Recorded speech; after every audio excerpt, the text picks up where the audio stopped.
یتیم کی آمد پر اللہ نے کائنات کو بیدار کیا ہے، اور ایسی یتیمی ہے کہ 10 عورتیں آئیں قبیلہ بنی سعد سے بچوں کو دودھ پلانے کے لیے، اور حلیمہ کی قسمت اچھی تھی، اس کی گدھی کمزور تھی تو اس کی رفتار سست تھی، وہ پیچھے رہ گئی، 9 عورتیں پہلے پہنچ گئیں۔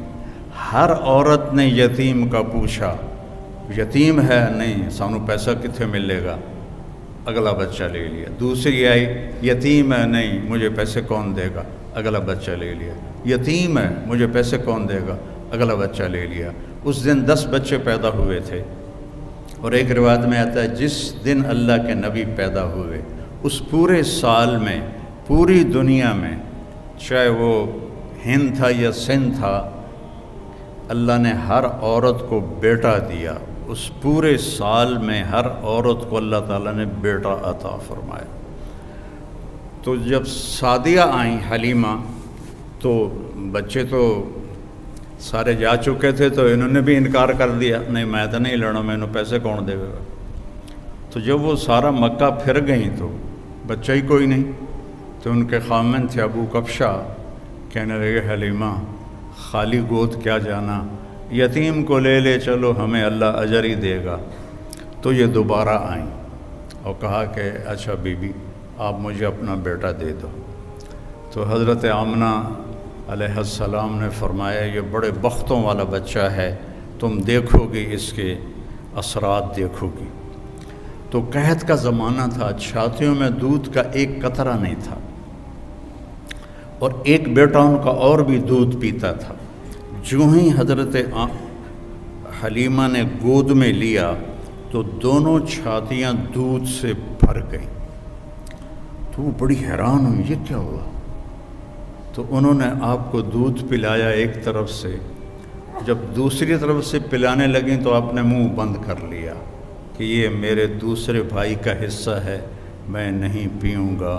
اس طرح اللہ کی ہدایت چل رہی تھی اس معصوم بچے کے ساتھ۔ اب رات ہو گئی تھی، تو حضرت حلیمہ نے کہا اونٹنی سے کوئی دودھ ہی نکال کے لا، بھوک سے برا حال۔ وہ کہنے لگے بیمار اونٹنی ہڈیاں تے چمڑا، دودھ کتھوں آوے گا؟ کہ چلو شاید کوئی قطرہ 2 قطرہ ہی نکل آئے، جا تو صحیح۔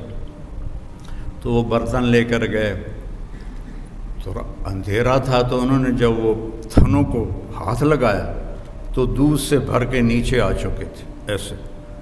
تو انہوں نے دودھ نکالتے گئے، وہ سارا برتن بھر گیا۔ اونٹنی کا تو تھوڑا سا دودھ ہوتا ہے، وہ سارا برتن بھر گیا۔ جب وہ لے کر آئے تو حضرت حلیمہ کہنے لگی یہ کہاں سے آ گیا؟ کیسی اونٹنی سے آ گیا؟ پھر یہ اس بچے کی برکت۔ جب صبح ہوئی اور حلیمہ نے آپ کو گود میں لیا اور اپنی گدھی پر بیٹھی، گدھے بھی میرے نبی کو جانتے تھے اور آج ہم نہیں جانتے، امت ہو گئی۔ تو اس نے ایک دم سے جھٹکا لیا اور اپنا منہ قبلے کی طرف کر کے اور ایسے سجدہ کیا اللہ کی بات، پھر سر اٹھایا، پھر ایسے اس نے سجدہ کیا، پھر سر اٹھایا، پھر ایسے سجدہ کیا۔ 3 دفعہ اس نے سجدہ کیا شکرانے میں کہ آج میری کمر پر 2 جہان کے سردار تشریف فرما ہے۔ اور جب سفر شروع کیا تو ان کی قبیلے کی عورتیں 24 گھنٹے پہلے جا چکی تھیں، لیکن اونٹنی اور گدھی میں ایسی رفتار آئی کہ وہ 24 گھنٹے کا سفر طے کر کے ان سے آگے نکلنے لگیں۔ تو وہ حیران ہو کر کہنے لگی حلیمہ تیری سواری بدل گئی ہے، کیا ہوا ہے؟ تو انہوں نے فرمایا نہیں، میرا سوار بدل گیا ہے، ان لہذا الصبی لشأنا، یہ میرا سوار بدل گیا ہے، یہ پیدائش سے۔ اور جب آپ وہاں تھوڑے سے بڑے ہوئے اور بکریوں کے ساتھ جانا شروع کیا تو جبریل آئے اور انہوں نے آ کر آپ کو چٹان پہ لٹایا، آپ کا سینہ چاک کیا اور دل نکالا اور اس کو صاف کیا اور پھر وہاں فٹ کر کے وہ چلے گئے۔ تو ان کے جو بھائی تھے وہ دوڑے دوڑے گئے کہ میرے قریشی بھائی کو کسی نے قتل کر دیا۔ جب وہ واپس آئے تو دیکھا آپ تو ٹھیک ٹھاک بیٹھے تھے لیکن گھبرائے ہوئے تھے۔ اتنے بچپن سے آپ کی طہارت کا اللہ نے نظام چلایا۔ ایک مرتبہ آپ بکریاں چرا رہے تھے، یہودی گزرے تو وہ کہنے لگے یہ بچہ کون ہے؟ تو حلیمہ کے خامے ابو کبشہ نے کہا میرا بیٹا ہے۔ کہنے لگے اگر تم کہتے نا کہ اس کا باپ مر چکا ہے تو ہم اسے یہیں قتل کر دیتے، یہ آنے والے وقت کا نبی ہے۔ 12 سال کی عمر میں حضرت ابو طالب آپ کو لے کر تجارت کے لیے گئے تو زرقا ایک جگہ ہے، میں وہاں گیا ہوں، وہاں ایک راہب تھا بحیرہ۔ جب وہ اس نے قافلے کو دیکھا تو کہنے لگا تمہارا سردار کون ہے؟ ان کا یہ ہے۔ کہا آپ کی کل دعوت ہے۔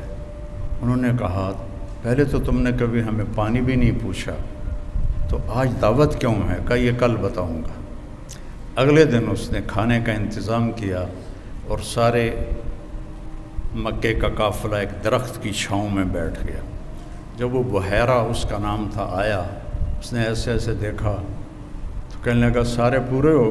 کہاں پورے ہیں۔ کہا نہیں کوئی کم ہے۔ کہاں ایک بچہ ہے اونٹ چرانے گیا ہے۔ تو بحیرہ کہنے لگا اسی بچے کی وجہ سے تو دونوں روٹی کھوا رہے ہیں، دونوں کہاں پوچھنا ہے، اس بچے کو بلاؤ۔ تو پھر ایک آدمی گیا آپ کو لینے، جب آپ تشریف لائے تو چھاؤں ساری کور ہو چکی تھی، سارے لوگ چھاؤں میں بیٹھ چکے تھے، آپ کے لیے چھاؤں میں جگہ نہیں تھی۔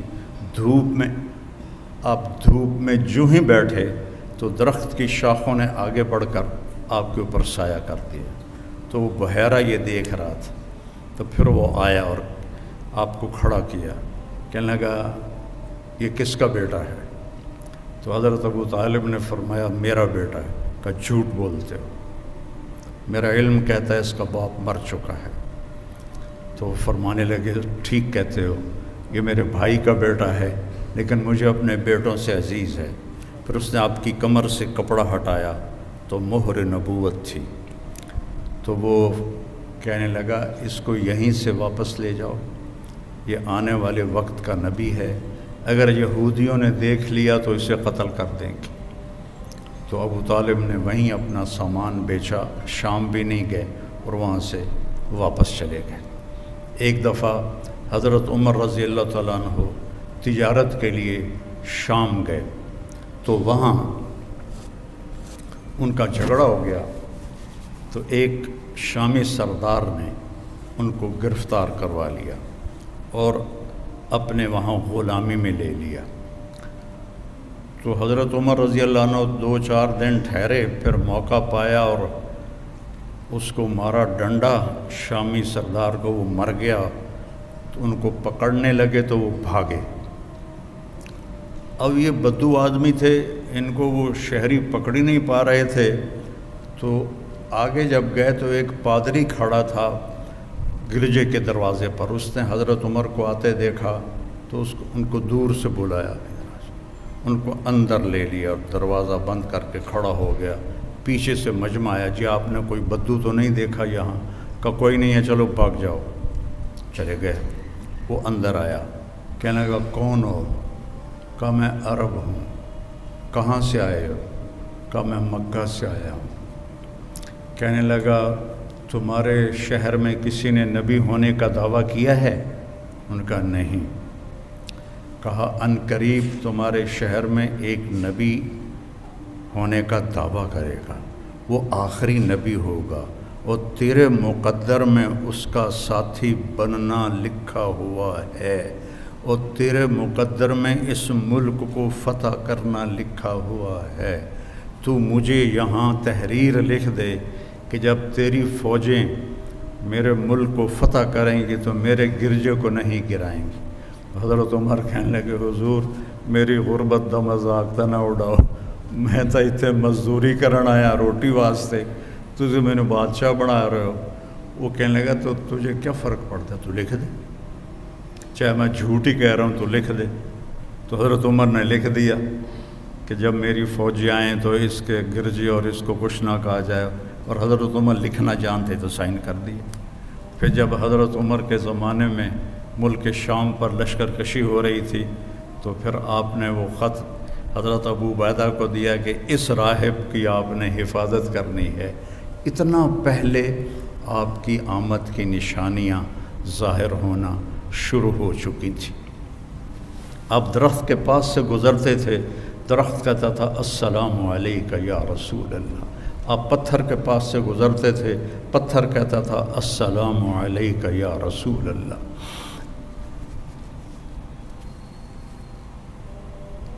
آپ مدینے میں تشریف فرما تھے, ایک بدو گزرا. آپ نے گو دیکھی ہے؟ آپ میں سے کسی نے گو دیکھی؟ اچھا, بی بی ویکھی ہے, تجھے نہیں ویکھی ہے؟ اچھا, تو وہ جو صحرائی گو ہوتی ہے وہ بہت بڑی ہوتی ہے. عرب وہ کھاتے تھے, اسلام سے پہلے کھاتے تھے. تو اس نے وہ گوہ کا شکار کیا ہوا تھا اور اس کو رسی سے باندھا ہوا تھا, تو اس کی دم کے ساتھ, اور یوں اونٹ پہ لٹکا کے جا رہا تھا. راستے میں آپ کی محفل دیکھی تو کہنے لگا یہ کون ہے؟ ان کا یہ وہ ہے جو کہتا ہے میں نبی ہوں. تو اس نے اپنی اونٹنی کو موڑا اور آ کر کہنے لگا تو ہے جو کہتا ہے میں نبی ہوں؟ تو نے گھر گھر میں لڑائی ڈال دی ہے. اگر میری قوم کی اور تیری صلح نہ ہوتی تو میں ابھی تیرا سر اڑا دیتا. تو حضرت عمر رضی اللہ عنہ کی آنکھیں گھومنے لگیں, یا رسول اللہ مجھے اجازت ہے میں اس کا سر اڑاؤں. آپ نے کہا عمر تجھے پتہ ہے قاد الحلیم ان یکون نبیہ, صبر والا اور معاف کرنے والا اور درگزر کرنے والا نبی بنتے بنتے رہ جاتا ہے, یہ اتنی بڑی صفت ہے. پھر آپ نے فرمایا بھائی آپ کو مجھ سے کیا گلہ ہے؟ کہنے لگا گلے چھوڑو, پہلے تم میرے سوال کا جواب دو. اس نے گوہ کو کھولا رسی سے, شکار ہوا مری ہوئی آپ کے سامنے ایسے پھینک دی. کہنے لگا اس سے کہو یہ تمہاری نبوت کا اعلان کرے پھر تجھے نبی مانوں گا. اور ایسے کھڑا تھا ایسے, یعنی میں نے اب اس کو لاجواب کر دیا. مویا تا بندہ نہیں بلندہ گو کتھو بولنا ہے, یہیں کھلوتا ہے ان کا. ایسے کہو یہ تیری نبوت کو کا اعلان کرے. تو آپ نے اس کو ایسے دیکھا, کہا یا ضب, ضب گوہ کو کہتے. تو اس نے ایسے آنکھیں کھولی تو اس کی گردن تو ہوتی نہیں ہے, تو اس نے اپنے اگلے ہاتھ یوں اوپر کیے اور اپنا سینہ اٹھا کر کہا لبیک و سعدیک یا زین من وافا یوم القیامہ. سبحان اللہ, لبیک یا رسول اللہ, میں حاضر یا رسول اللہ. اور اس نے آپ کو ایک ٹائٹل دیا, ایک لقب دیا.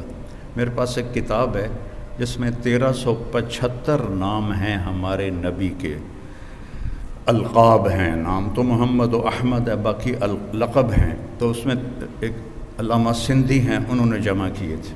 تو سب سے خوبصورت ٹائٹل اس گوہ نے دیا ہے, یا زین من وافا یوم القیامہ. قیامت کا دن بہت ہولناک ہے. یوم یجعل الولدان شیبا, الحاقۃ ما الحاقہ, القارعۃ ما القارعہ, هل اتاک حدیث الغاشیہ, اذ زاغت الابصار. کیا کیا قرآن نے بیان کیا ہے قیامت کے دن کی ہولناکی کو. وہ کہنے لگے اے وہ ذات جس کی برکت سے قیامت کا دن خوبصورت ہو جائے گا. سبحان. وہ بدو پہلے ایسے کھڑا تھا نا, پھر اینج ہو گیا, اسے گلا بھی اے تو کچھ اور کم بن گیا, تو اس کے ہاتھ نیچے چلے گئے. تو کہنے آپ نے کہا من تعبد, کون ہے رب تیرا؟ کا من فی السماء عرشہ وفی الارض سلطانہ وفی البحر سبیلہ وفی الجنت رحمتہ وفی النار عقابہ. میرا رب وہ ہے جس کا عرش آسمانوں پر ہے, سلطنت زمینوں پر ہے, راستے سمندر میں ہے, رحمت اس کی جنت میں ہے, عذاب اس کا جہنم میں ہے. آپ نے فرمایا من انا, میں کون ہوں؟ سبحان من انا، گوہ بول رہی ہے، انسان نہیں بول رہا، گوہ بول رہی ہے، اور خوبصورت عربی میں بول رہی ہے، من انا، میں کون ہوں؟ وہ کہنے لگی انت رسول رب العالمین، آپ رب العالمین کے رسول ہیں۔ اور اس نے یہیں بس نہیں کی، اس کو اگلے مسئلے کا بھی پتہ تھا کہ ایسا بھی ہوگا، وخاتم النبیین، اور آپ آخری نبی ہیں، آپ کے بعد کوئی نبی نہیں آئے گا، جو بھی آئے گا وہ جھوٹا ہوگا، وہ دجال ہوگا۔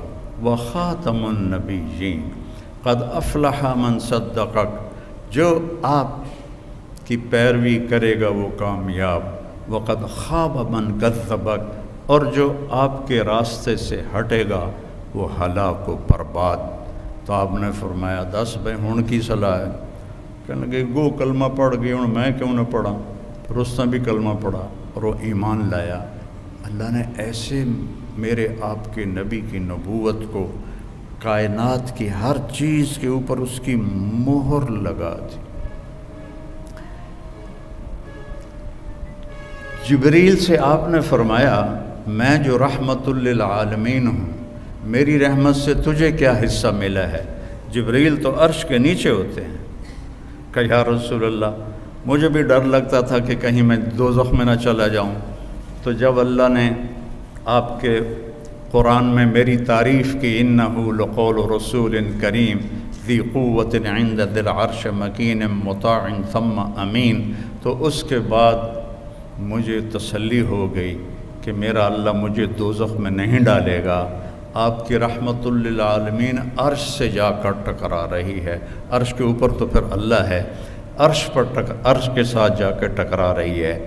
تو میرے نبی کی نبوت سب سے جدا، سب سے الگ، سب سے مکمل، سب سے کامل۔ ترکتکم علی محجۃ بیضاء، میں جا رہا ہوں اور ایک راستہ دے کے جا رہا ہوں جو انتہائی روشن ہے، لیلھا کنہارھا، اس میں رات آتی نہیں، دن ہی دن ہے، دن ہی دن ہے، روشنی میں سفر طے کرو، لا یزیغ عنہا الا ہالک، ہاں اگر اس میرے راستے سے ہٹ جاؤ گے ہلاک ہو جاؤ گے، برباد ہو جاؤ گے، تباہ ہو جاؤ گے۔